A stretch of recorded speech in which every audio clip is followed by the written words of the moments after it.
knows it. I can outrace him. I can outdrive him. And if he ain't real careful, we'll be better than he is.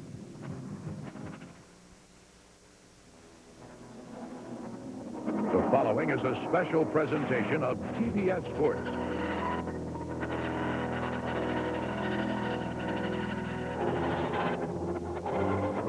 Uniting the world's best at the Goodwill Games in July.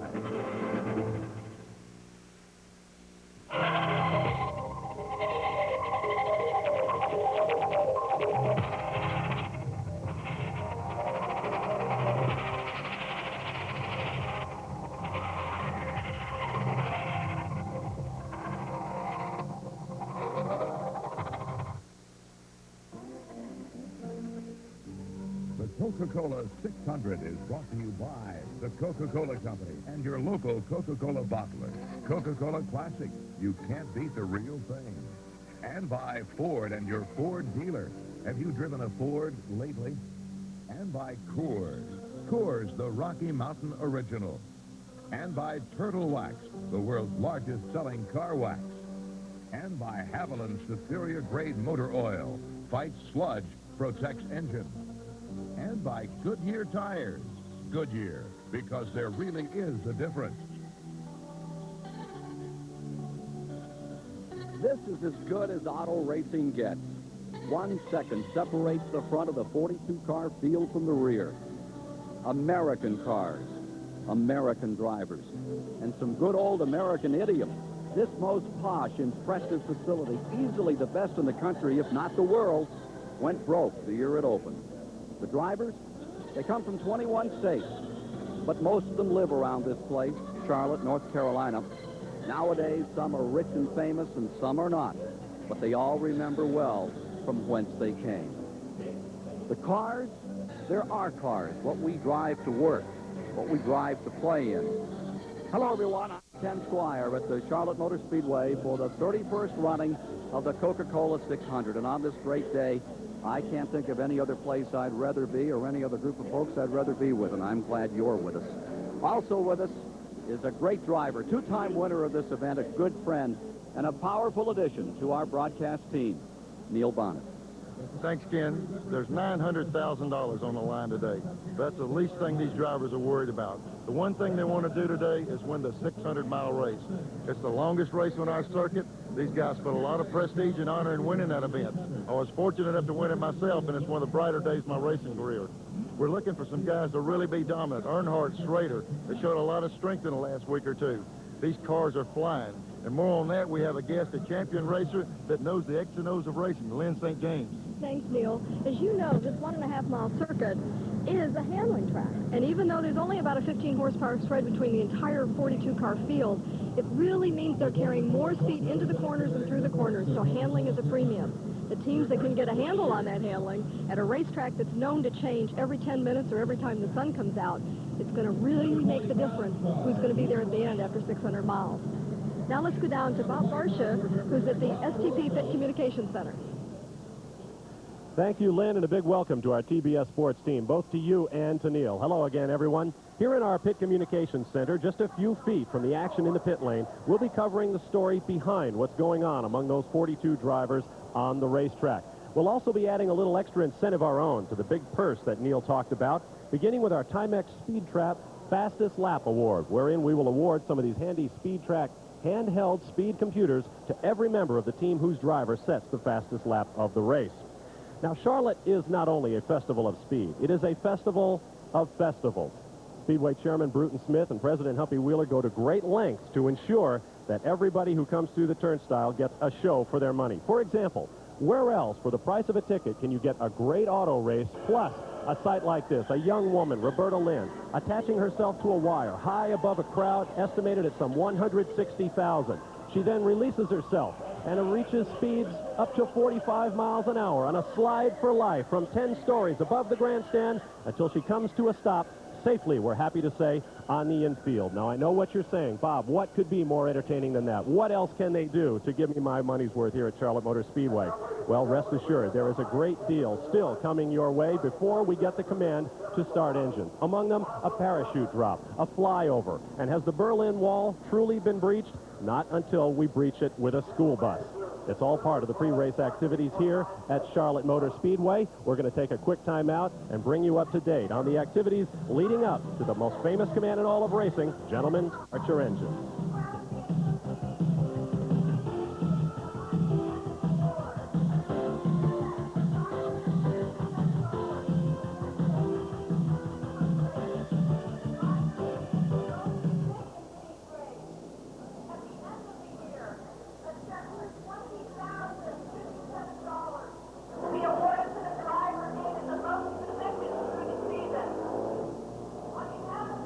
Yes, sir. I'm doing a guy prepared for the heat today. 30 seconds, right?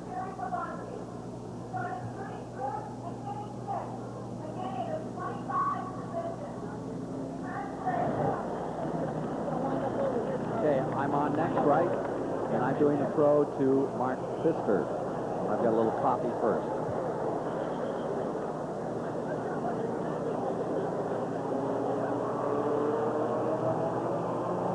Okay, you hear me now?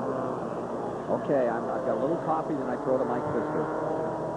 Mark, a little copy. A little coffee.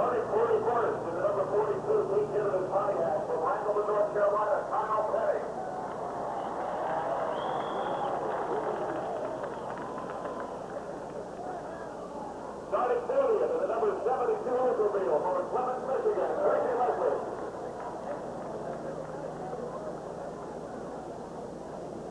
Starting 39th in the number 9. Testing 1, 2, 3, 4. Testing.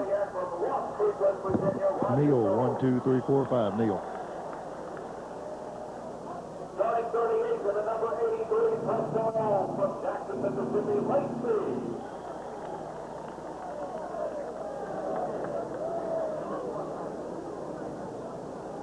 Starting at 37th, number 47, California, Shark Oldsmobile from Augusta, Georgia, Jack Pennington. A little over 20 minutes left to our start of the 31st Annual Coca-Cola 600. Here you see part of the crowd that is gathered on this beautiful day. There was the potential for showers. They seem to have been avoided. However, late in the day, it could be another story. Now, every track develops its own character, its own personality. H.A. Humpy Wheeler, president of Charlotte Motor Speedway, whose initials easily could have been P.T. as in Barnum, has shaped this particular day and this event around a couple of things. A great race and a big spectacle. When you cover the Charlotte Motor Speedway, you cover more than a race. You cover an experience. And to help us with that today, Mark Pfister. Mike? Thank you, Ken. You know, it is going to be about 85 degrees today without much of a breeze. Heat index should be close to 90. And down near the course, first 10 or 15 rows of the grandstand, it could get close to 95 degrees. Now, these fans love their racing, and they love to come on out and have a good time. But they prepared for the heat. From Kansas, a good friend of ours, Charlie. Good night, Charlie. You got your hat here to keep cool, sunglasses, towel to keep his face dry, and, of course, a big igloo here full of nothing but ice-cold Coca-Cola. Thank you very much. You'll be wandering around talking to folks throughout our coverage today of this 600-mile racing classic. Well, there have been a lot of events that have happened here in the past hour or two, much less the last 8 days. That's all part of coming to Charlotte, part of enjoying this great event. People plan to come here and spend a day or two or a week. Actually, it started way back with the Winston Open. That was the first event out last Sunday. Tremendous race, won by Dick Trickle, who today gets ready to make war after losing by 2 feet just a day ago. Special events? Well, how about this? There was this 40-foot monster who dropped by for lunch, a mechanical fellow who eats cars for lunch. They tell me buses for dinner, and he certainly fits right in here. Just moments after he had made his entrance yesterday, the fans were calling him Dale or Darryl or Rusty, but he certainly was a highlight of our Memorial Weekend.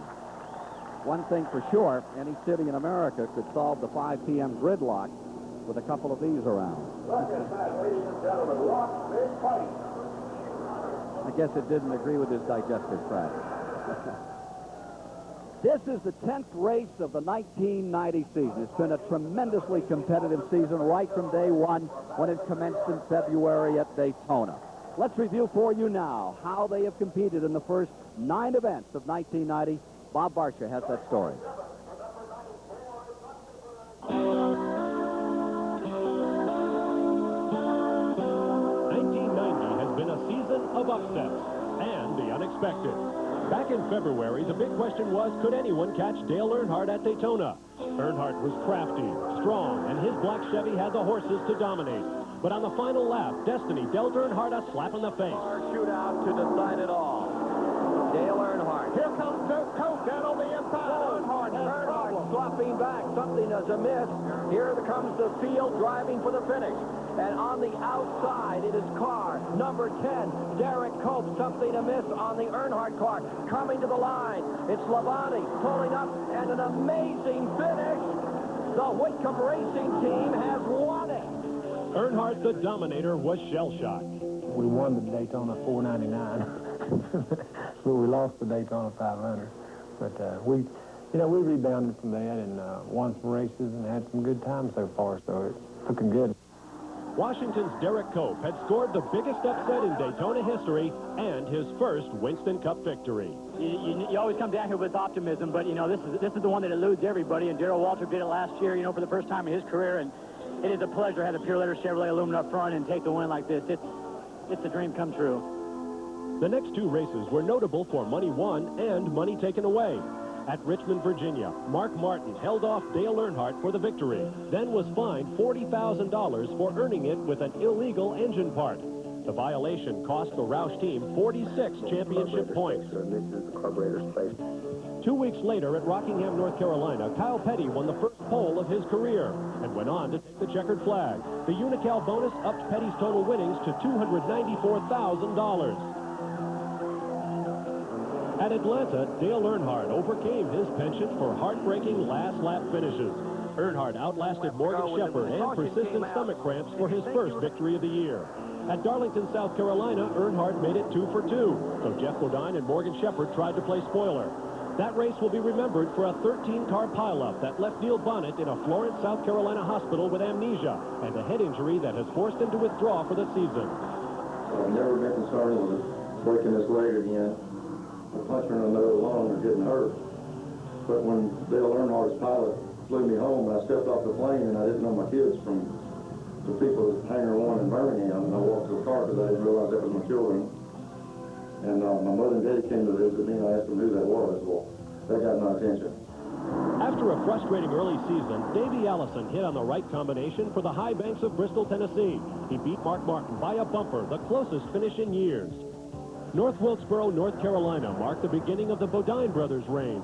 Brett Bodine, in his debut season for Kenny Bernstein, claimed his first ever Winston Cup victory. Keeping things in the family, a week later at Martinsville, Virginia, Jeff nailed down his first win of the year, also his first for team owner Junior Johnson. Are the Bodine brothers jealous of one another's successes? No, when he won his first race, I was really happy for him, and if I win here, you'll be happy for me, won't you? Not as happy as I was when I won, but I'll be happy. Talladega featured another duo. This one didn't have family ties, just a shared penchant for the dramatic. Dale Earnhardt and another heart-stopper outmuscled a streaking Greg Sachs in a battle of Chevrolet Luminas. Sachs, making his debut for owners Rick Hendrick and Paul Newman, was gracious in defeat. Dale and I had hooked up quite a bit through the day to break away from the field, and that was kind of the strategy. Let's go out and race for it and let the best man win. And today was Dale's turn. Maybe tomorrow will be mine. Coming into Charlotte, Earnhardt has a 90-point lead over Morgan Shepherd in the standings. He's on a roll after last week's win in the Winston, an Earnhardt juggernaut from start to finish. But there are 600 miles to be run today, and an equal number of chances for surprises. Will this be the race where defending titleist Rusty Wallace taps into Dale's winning ways and regains his title form? Will Morgan Shepherd pull out the stops for a victory and the overall lead? Will the Rick Hendrick stable of Waltrip, Rudd, Sachs, and Schrader go winless for another week? A strange start to a wacky and wonderful season starring the Man in Black. Dale Earnhardt, the dominator. And he's the heavy favorite here today. But this track doesn't favor favorites, never has in its 30 preceding efforts. Dale Earnhardt has won this race only one time. He has now just been introduced to the crowd. As they say, it's over 160,000 here, and they love him. They love his style, the way he attacks this track, the way he just runs it wide open every lap that he's out there. Well, up in the top of the action today will be the Earnhardt car. He'll be starting on the outside of row 6. Further back in the field, I mean, this is an all-star field today. You have Terry Labonte, who has run to second place in this, starting on the very last row. Now, one of the gentlemen in charge of his cars usually shares some time up in the booth with us. Today, however, he has other responsibilities. He's out there fretting, worrying about car number 1. You find it all the way on the very back of the field.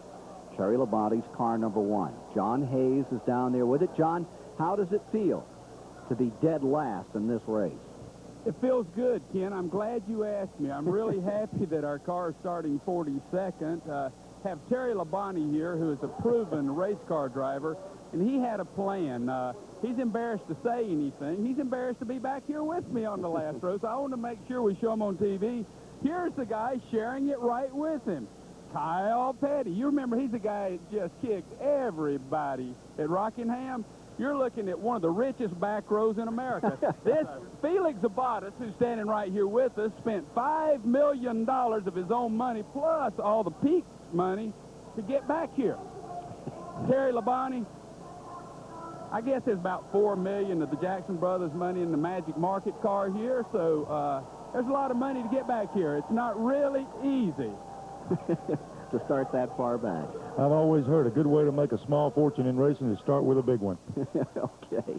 Well, those are the guys out back today, and they'll be rushing to stay in that lead lap right from the beginning. Ought to be an exciting race. Remember, it's just 1 second between first and 42nd. Back with more in a moment.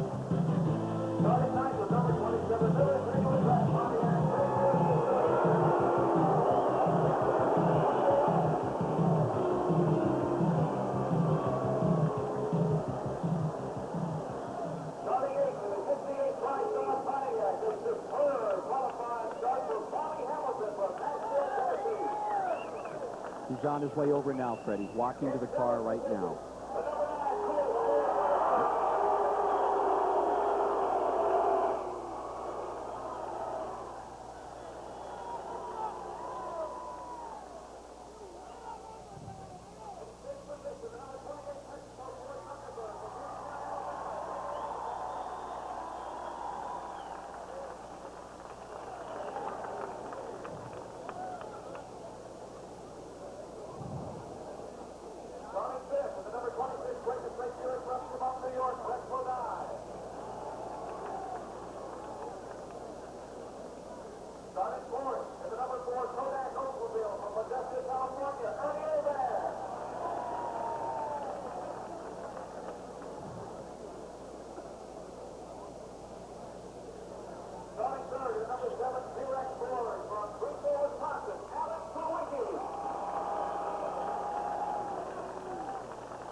Back with you at the Charlotte Motor Speedway. A mile and a half strip of asphalt over which 42 competitors are getting ready to do combat for 400 laps, 600 miles, $900,000 at stake in a race which, for prestige's sake, means just about everything to these drivers. Let's go to Charlie Harville on pit road. I'm with Rob Moroso, a rookie as far as this race is concerned. But, Rob, you've had great success here at Charlotte. How do you feel about running 600 miles? Well, we really have had real good success, and the Crown Igloo Oldsmobile is just running great here. so I'm really looking forward to it. You know, it's a 600-mile race, 400 laps. That's going to give us plenty of time to get the chassis adjusted right if we miss it a little bit. And if we didn't, we're just going to have plenty of time to hopefully, you know, run up front and gain a lead on them. It's a hot day. Does it bother you physically? No, I'm in pretty good condition, and the car is set up for a hot day, so I'm looking forward to getting out there. Rob Moroso. Now let's go down pit road to Ralph Shaheen. Okay, we're with Kenny Schrader, who's getting an award now from the good folks at Toro here. We'll see if we can grab Kenny just for 1 second. Well, I guess not. He's all tied up getting his award. Things are a lot more important here right now, I guess, than talking to us. But he will be starting from the pole. We'll just have to keep our eyes on Kenny Schrader as he be charging his way around this racetrack. He's qualified at 173.963 miles per hour. Neil, I tell you, can you stay up there in that car? Ken, that thing of his is flying, but you start looking around, you look to his right, you look behind him, you look the second row behind him. There's about 8 or 10 cars here, plenty capable of moving right to the front when this race starts. They're having a lot of trouble right now trying to guess what to do. Before the race started, we were overcast. They were predicting overcast skies. Sun's out. Lynn James is real aware of that. St. James talked to people. She knows what's going on with the track. I wanted to ask you about that, Neil, because Rob mentioned that they set up for a hot track, and when the cars did roll out early, it was a couple hours ago, and it was overcast. So some may be ready for a hot track, some may be ready for a cool track. I tell you, Rob Moroso was lucky. He got Jake Elder in that pit, but I'm telling you, the guys were looking around trying to decide what to do. It's a big question mark how these guys are set up. Some of them go hit it, some of them will be out left field. Let's go to Bob Barsh at the SCP Pit Center. Thank you, Ken. We've talked a lot about incentive to do well here at Charlotte Motor Speedway. We're going to add a little bit to that incentive with our True Value Hard Charge Reward. Now, the True Value Hardware Stores people have put up $5,000 to be divided among the drivers who lead the most laps in the race. And here's how it works. Each driver will receive 5 points for leading a lap. In fact, we'll score each lap 5 points for first, 4 for second, 3 for third, and so on, down to 5th place on each lap. End of the race, the guy that has the most points will pick up $1,500 to add to the rest of the booty won here today at Charlotte. At season end, the winning driver will pick up a portion of $50,000. Now, here's a look at the standings as they are now. Dale Earnhardt by just 90 points over Morgan Shepherd. That's just 45 leading laps here today. That could happen very quickly, so we'll be monitoring that situation as well. Now, we've told you that the pre-race activities here at Charlotte are something very special, but this has to be one of the highlights from my perspective.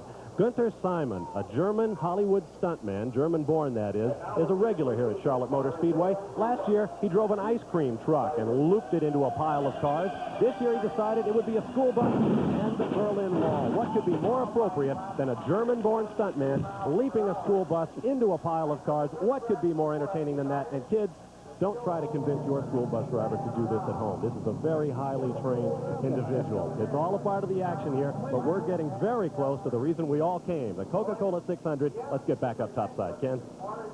Thought it was very interesting that he jumped north to south, and those Russian cars were Russian Toyotas and Hondas and some Dodges and a few Chevrolets out there. 4 times this race, and only 4 times in 30 years, has been won from the pole. Lorenzen in 65, Baker in 73, and David Pearson in 74 and 76. Field is at the ready. There you see the weather for today. It's partly sunny now, potential for showers. It's about 50-50 late in the day.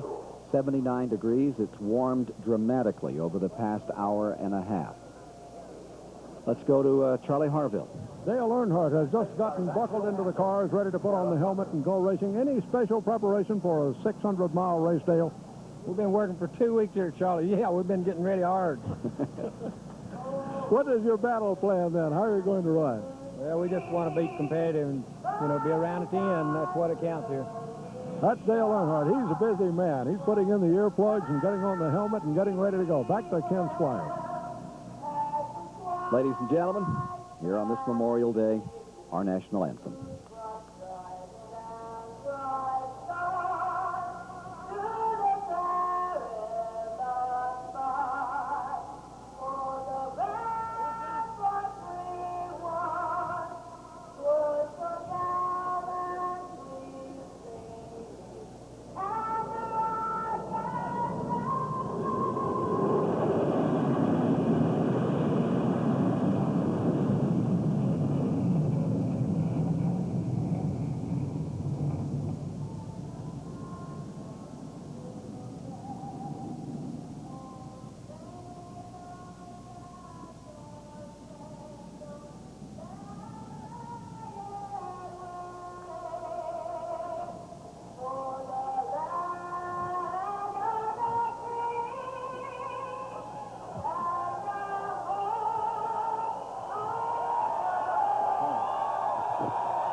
The V1 Bomber putting in an appearance on this Memorial Day here at the Charlotte Motor Speedway. To Ralph Shaheen.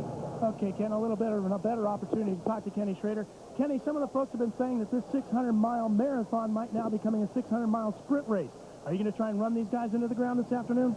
Well, I think everybody's going to try to run everybody down. I mean, I can't, the 600 miles or 500 miles, it's a Winston Cup race, and it's not like anybody takes it easy. So, I mean, I think it'll be pretty fast pace.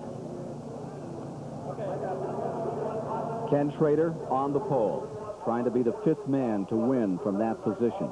Post position 2 never amounted to much in this race, hasn't ever won. But that first position, over the years, 11 times they found winners from there. They're just about set. We have 2 in-car cameras for today, one with Robbie Moroso, that car number 20 that you see right there, and Dick Trickle in the Trop Arctic motor oil number 66. We'll be back for the start in a moment from Charlotte.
42 cars have come to life. 42 drivers get ready to take a firm grip and get ready for 600 miles of Winston Cup racing on this glorious Memorial weekend, the 1.5-mile Charlotte Motor Speedway. And let's meet the starting field for this 31st annual go. On the pole is Ken Schrader for the Hendrick Racing Stable in a Chevrolet. Alongside Mark Martin in his Ford, the Roush Racing team. In row 2, it's Alan Kowicki, who has been on the pole before here. He starts on the inside of row 2 and alongside Ernie Urban, the Modesto, California runner, with a tremendous qualifying effort. For row 3, it's Brett Bodine, winner at North Wilkesboro earlier this season. And beside his Buick comes Davey Allison, Ford, ready to go. Row 4, a man still looking for his first win in this event, Bill Elliott from Dawsonville, Georgia. And alongside is Bobby Hamilton, that outstanding runner from Nashville, Tennessee. Row 5 today is Rusty Wallace, defending Winston Cup champion. He's been second, but he's never won this race. Robbie Moroso, the young rookie, starts on the outside of row 5 from Connecticut. The remainder of the field, Derek Coates starts on the inside of row 6, the Daytona 500 winner. There you see his number 10 rolling out, and Dale Earnhardt, the man in black, number 3 beside him. Row 7, Jeff Bodine, previous winner this year, and Dick Trickle, who was beaten by 2 feet yesterday to finish in the 300. Harry Gant, who had a tremendous race yesterday, he starts on the inside of row 8, and Darrell Waltrip, the 5-time winner, is beside him.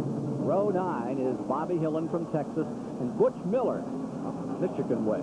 Row 10, it's Dale Jarrett, winner of the 300 yesterday, Michael Waldron. Row 11, Rick Wilson from Bartow, Florida. Sterling Marlin, who's had a second place. Going to row 12, it's Hunt Strickland from Alabama. Morgan Shepherd, currently second in the Winston standings.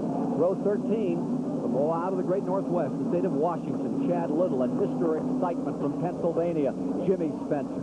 For row 15, a three-time winner here, Buddy Baker in the Don Levy, number 90, and Greg Sachs in another Hendrick stable car. Row 15 is Larry Pearson. Then comes Richard Petty, twice champion of this event. Row 16 is Terry Byers and Ken Reagan from Unadilla, Georgia. Row 17 today is Jimmy Horton, who's been cutting his teeth and doing well in ARCA racing. Ricky Rudd, well back in the field. Row 18, Dave Marcus and Rick Mass. Row 19, Jack Pennington, a great dirt track star in Lake Speed from Mississippi. In row 20, it's Rodney Combs and another ARCA racer, Automobile Racing Club of America, Tracy Leslie. Out back in the provisional starting position comes Kyle Petty, who did so well at Rockingham, and with him, Texas Terry Labonte in the car number 1. 42 starters getting ready to take green. A second separation over them. They've never been this tight. They've never been this competitive with us. The biggest group of cars within that close a time I've ever seen. Not only that, but less than a second separation. The front pack there is grouped together with just in tenths of a second, so it's going to be tough up front all day long. Signboards are out on pit road indicating to these drivers again where they can find their men when they come in for fuel, for tires, for emergency repair. And today, they've discovered something out here. You can see them standing along pit road. They've discovered something. They can get in and get out of the pits and under green conditions, make up a second or two on the track. For qualifying for the Winston, they initiated that to see how quick it come in and change tires in qualifying. The guys worked on it to come all the way off the four-turn before they ever lift. So they're flying down pit road. This is a layout of the racetrack. In the bottom of the frame is the start-finish line with that little dog leg. You go down a little short chute in the first turn. You go over a great big hump, which is actually downhill into the first turn, right back on the throttle. Very low throttle response, off the gas, right back on, up the back straightaway, all the way down the straightaway, so far down in this corner, it takes your breath in the middle of the corner, right back in the gas. There's just a split second out of the throttle all the way around. The race could be won coming off the fourth turn as we saw it yesterday. It was won by 2 feet when, yesterday, Dale Jarrett sped under Dick Trickle, Harry Gant right there with him. How do you feel at a moment like this? You've been out here and won a few races, Lynn St. James. Yes, I have. In fact, one of my best races in the GT was in Charlotte here, right here. So no start. Caution is coming out. There is yellow on the track. I noticed that they had one of the official trucks around on the track at the start, so I don't know if they found something Brought out there it back in, and they're doing one more quick inspection before they turn them loose. The pace car bringing the field by another time. And look at this crowd. Grandstand has been sold out for weeks here at Charlotte. All the suites are full. The condominiums are packed. Everybody trying to find a way in. And the infield, I've never seen it larger. They found something down here by the start-finish line they want to get off. I think there's a little red hat down there they want out of there. So once that is taken care of, we'll be underway. It's really amazing a facility of this size with this many people that there really are, more problems with debris and things like that on the track. It really, they do such a good job of keeping it clean. And basically the fans are so respectful. There you see the problem. I'm not sure if the assistant starter lost his hat, Neil, or what happened there. But anyway, they're getting it off the track, and we're getting set for a start. Stay with us this afternoon, as here on WTBS we bring you all the action live, flag to flag, of the 31st Annual Coca-Cola 600. Neil Bonnet to my right, Lynn St. James alongside on the left. Down on pit road today, Charlie Harville will be covering the action with Ralph Shaheen. At the STP Pit Center is Bob Barsha. Getting set for a start. Field moving up. Pfister trying to find some more folks to talk with in the grandstand. Here we go. How do you feel right now, Neil? Oh, these guys are ready to go. I noticed in the weather forecast it's sunny right now, but it's fixing to thunder pretty good right now. Fixing to turn them loose. All right, here comes the thunder rolling out of turn 4. Neil Bonnet, who won this event in 82 and 83. We'll talk a little bit more about that. Folks waving their hats, their programs. This field picks up speed, moves down. The green flag is out. We're underway. The 600 has commenced. Turn 1, Schrader draws the B. Martin drops to the inside in car number 1. And on the outside, Ernie Irvin, number 4, trying to roll through. He drops back to front for a moment. Full speed into turn number 3. How do you get in there? just wide open. These guys are playing around early in the race. This track is real, real slick, so they get about 3 laps of rubber on it. And right now they're kind of tiptoeing, but at a pretty fast pace. 3 wide, a little further back in the pack. You see Derek Cope, Moroso, lining right up in there in tight formation coming down through. Up in front. Lead car. Schrader stays there. Martin stays second. Chevrolet out in front. Ford in second place. Dropping back 4 car lengths. Here's Alan Kowicki there in his Ford, number 7. Ready to complete the second lap. Just getting sorted out here at Charlotte.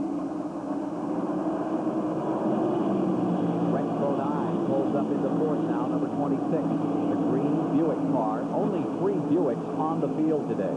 8 Chevrolets, 11 Fords, 11 Pontiacs. Boy, Darrell Waltrip got real high, and one almost got up in the wall. I saw that. I was like, I couldn't say anything. All of a sudden, I was like, Darrell, where are you going? Number 9, Bill Elliott moves to the inside. Here he is working on Davey Allison, watching the fight for 6. And here comes Earnhardt, trying to make him 3 wide. He'll make you nervous. Yeah, that's just 580 more miles to go. Let's go. Derek Cope stays right there with Earnhardt on the outside. Derek Cope, who beat Earnhardt. Now to the inside. Look at Earnhardt in number 3. Slam Bill Elliott to the outside. Gets him sideways and he's right on trucking. Derek Cope also made the statement earlier that he's going to try to follow Dale all day. It's going to be a pretty hard pace to follow, it looks like. Up in front. Leaders come down out of turn number 4. Derek Cope staying right there with a car of Schrader. Meanwhile, up in front, Mark Martin just took the lead. Mark Martin squeezing down to the bottom of the racetrack. Blown engine. Got a smoker going down into turn 1. Looks like it might be Kent Reagan's car. The Unadilla, Georgia driver losing the engine on car number 77. Reagan goes up in smoke. Caution is out as the Jasper engines and transmission Ford, owned by L.C. Compton, comes apart. Hopefully these guys can get it slowed down. This first turn is completely coated in oil. Back to the stripe they come, and there's no reason to hurry this early in the going with only 5 of 400 laps down. I talked to both Jack Roush and to Mark Martin, and they said they were going to run very aggressive, and Mark really went for it there. Several people going for it. I mean, really going for it. More on that story after we return to the Coca-Cola 600.